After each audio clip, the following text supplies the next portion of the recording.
commence par qui? Bonjour William, bonjour à tous. Eh bien, l'emploi, le déficit, Daesh, la Corse, la condamnation des Goodyear.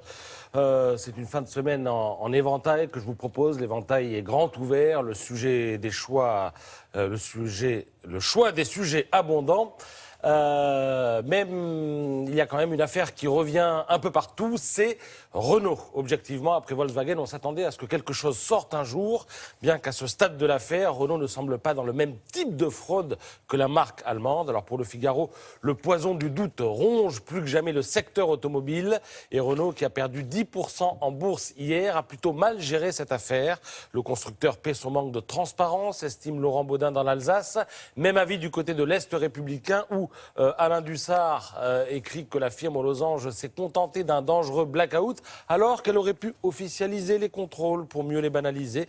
Christophe Bonnefoy, dans le journal de la Haute-Marne, en est lui aussi persuadé. Les acheteurs de polo ou de golf n'avaient pas vraiment boudé Volkswagen après l'affaire qui avait touché les Allemands. Il eût été étonnant que les acheteurs de Renault boycottent massivement la marque aux losanges. Alors en attendant, parlons d'autre chose, parlons d'argent ou plutôt de monnaie avec Money Magazine où l'on apprend que Michel Sapin est un numismate, c'est-à-dire qu'il s'intéresse aux pièces de monnaie et les collectionne. C'est bien le moins pour un ministre des Finances. Sa collection serait de 1500 pièces. Et il est devenu, figurez-vous, à 12 ans, un des plus jeunes membres de la Société française de numismatique. Sinon, une question, faut-il en finir avec les pièces de 1 et 2 centimes d'euros? Question récurrente, car ces petites pièces ont tendance à disparaître de la circulation. Et il y aurait plusieurs raisons à cela. D'abord, ces pièces, on a tendance à les garder chez soi. On les accumule dans des pots, on les oublie au fond des tiroirs, on les laisse dans les poches, parfois même on les fait tomber et on ne s'abaisse pas, au propre comme au figuré,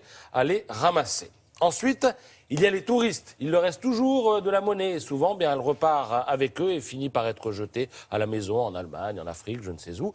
Enfin, il y aurait des tonnes de pièces qui dormiraient dans les caisses de la grande distribution. C'est-à-dire que les grandes surfaces, habituellement, remontent leur argent à la banque, sauf que le trajet est facturé par les convoyeurs. Et c'est le même prix qu'il s'agisse de billets de 100 euros, voire de 200, de 500 euros, ou s'il s'agit de piécettes. Donc certains magasins ne font pas remonter ces pièces car le coût du transport vers la banque ne serait pas amorti. Il faut savoir qu'en France, il y a 150 pièces par habitant en circulation. En Allemagne, c'est 250. On adore le liquide en Allemagne.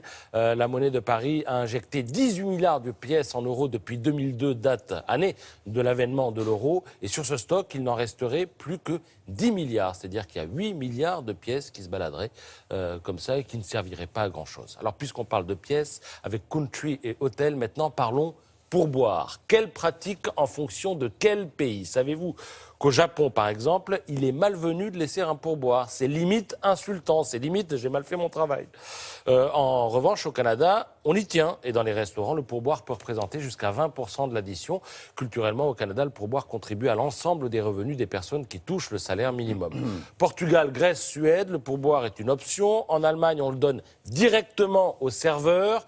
On ne le laisse pas sur la table, on formalise la chose, les yeux dans les yeux. Voilà, toutes ces subtilités, vous les apprendrez en épluchant la dernière livraison de cette belle revue Country et Hôtel, avec tout un tas de reportages et surtout de belles photos. Alors Dublin, les Galapagos, Munich, mais aussi La Réunion. Et je me suis arrêté sur Fès, la plus belle médina du monde arabe, où vous n'hésiterez pas à prendre un guide, sauf si vous souhaitez vous perdre jusqu'à la nuit. Ça sent le vécu. Merci beaucoup. On va parler